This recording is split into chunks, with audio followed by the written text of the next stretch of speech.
this, and then winds aloft, going like this, a little faster. So as the winds, you go up, they get faster and faster. What happens is, it'll tilt that thunderstorm. So if the thunderstorm tilts, you'll have the updraft on one side, and then the rain coming down, the downdraft out here. It doesn't fall straight down on itself, because that kills the storm. It falls down here. So you have a storm that's sustained for hours. You got the updraft portion, and then the downdraft. And then with a supercell thunderstorm, if you imagine putting a paddle wheel in, you got some winds, kind of slow at the surface like here, then faster winds. You put a paddle wheel in there, it's going to want to turn like this. So imagine a whole tube of paddle wheels. So that's what this is. You get this whole tube of paddle wheels. Well, if you build the thunderstorm underneath this tube of paddle wheels, this updraft, it starts to lift this, and then that tube starts to, kind of bow like this. So you have a rotating part here and a rotating part here. And it's the storms, the supercells, always favor this one side. I won't go into the whole science behind it, but it favors this one side. So you get this thunderstorm where the updraft and the downdraft, they're not killing each other, they're coexisting, but then you get this rotating part. And that is the rotation that causes the parts of the storm that make the tornado. So in a supercell thunderstorm, you have winds aloft, you have winds coming in from a different direction, and surface winds coming in and feeding it, and you just get this whole dynamic where you get this storm that's in this balance. And it's down in this part, really I'd edit that so I can bring that up higher. A supercell thunderstorm, this is all rotating, and then you get the rain out here, but it's right here at this interface where you get this tighter rotation, and that's where the tornado forms. And we're still not certain what is the trigger for the tornado. But this is a supercell thunderstorm out on the plains. This is all the updraft. As you can see, this sense of rotation, this little band is coming in here, and it's kind of going up and around. And all the rain is falling out here, and right here is the tornado. So this is a rotating updraft. If you've seen the show, you've seen what he's talking about, and yet they've never done the good description of Mr. Stein is. I mean, they kind of refer to this part and that part, but they've never put it together. So, and if you haven't seen the show, then the trick will be to take what we learned today and actually at some point actually see what he's talking about. But it's nice to actually get a nice, concise explanation of this, because I've watched the show and yet never quite figured out how you make a tornado until today. All right. Yeah, they're trying to get back to their science roots, but it's the entertainment that sells to the sponsors. So looking underneath the thunderstorm, this all area here is rain-free, updraft. Everything's going up. All the rain is out here on the other side, and here's a tornado. This was actually a fairly strong tornado. Can't judge a tornado by its size. This was rated really high.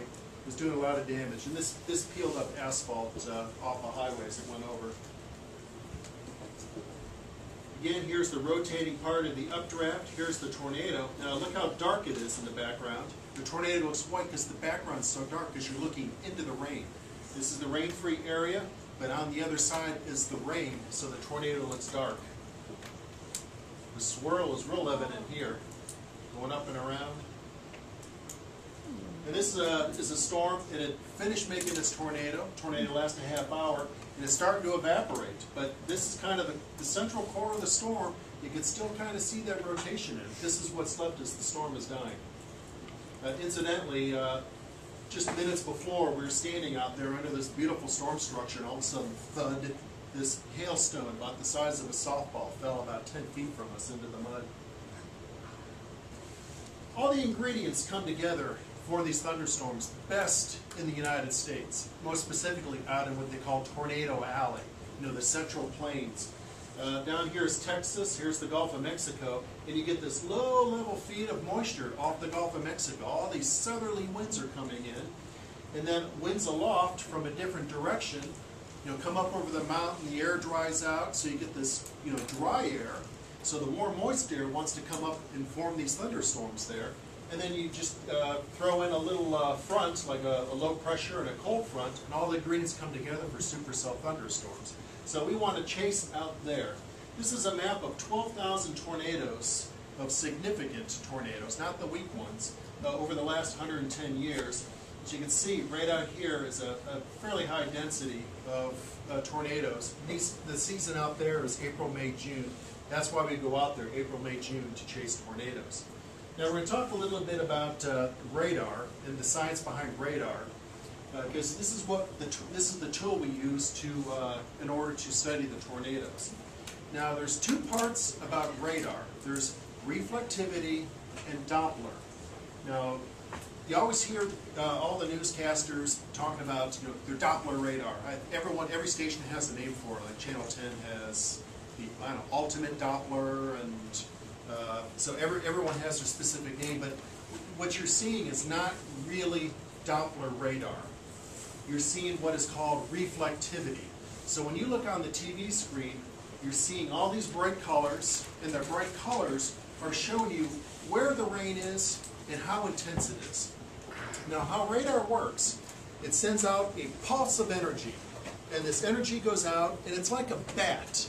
A bat is flying through the dark cave, and it sends out, echolocation, where it makes this little high-pitched frequency, and it bounces off the cave wall and comes back to them, or a stalactite and comes back to them.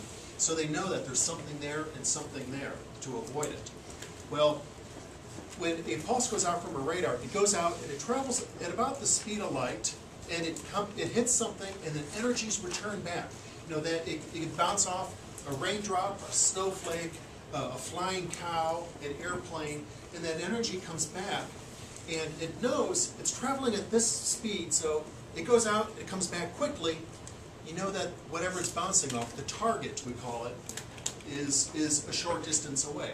If it goes out and then it comes back and it takes longer to come back, well, it traveled this amount of time, this distance, therefore the target's further away. So we know where the targets are, because the radar beam points, and it points, okay, it's bouncing off targets there, there, there, we're getting this information back. Is it close to us, farther, and then it paints this picture of where it is, so you get the shape. But also, a very tiny target doesn't reflect much energy.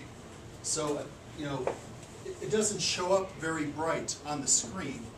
A big target reflects a lot of energy back, so that shows up in bright colors. So when you look at radar and you see that there's a thunderstorm, and you can see where it is the radar knows where it is and then how intense it is. So that's called reflectivity, because it's reflected energy.